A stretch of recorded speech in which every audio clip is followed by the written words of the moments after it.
McDavid to Nurse. Are you not allowed to screen a goaltender anymore?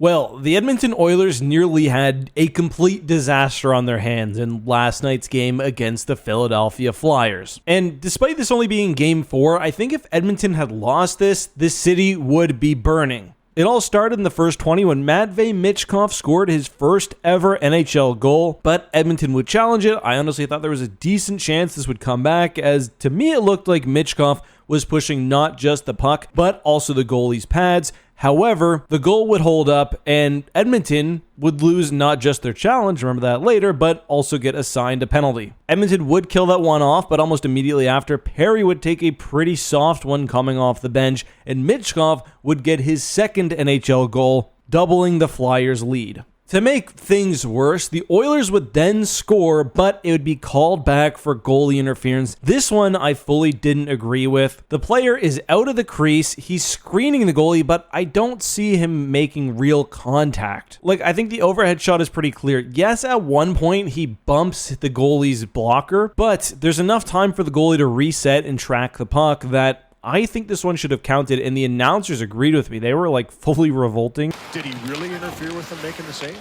I don't know. I don't think so. McDavid to Nurse. Are you not allowed to screen a goaltender anymore? And at this point in the season, Edmonton had 3 goals for and 4 called back or waved off, which is just an insane stat. Making all this more difficult to bear was a couple of questionable missed calls against Edmonton, including Bouchard getting the stick completely thwacked out of his hand. Edmonton's goalie took a little contact as well. I could just feel the crowd bubbling. Anyway, Edmonton goes into the locker room. Things are looking bad, and although it's tempting to lay all the blame on the refs, and certainly Edmonton got a bit of a short stick in this game and arguably has so far all season, look at the efforts of the players on those 2 goals. You got to be active, especially around your net. It's just not good enough. Anyway, Edmonton would manage to score 2 in the second to tie it up, with Connor Brown, of all people, even getting one. However, right before the second ended, Bobby Brink would throw one on net. It initially looked like Luchenko got his first NHL goal on the tip-in, but no, that would make it 3-2 Flyers and would set up the dramatics. With 3 minutes, 40 seconds left, the Oilers have their NHL 2002 hero line out there.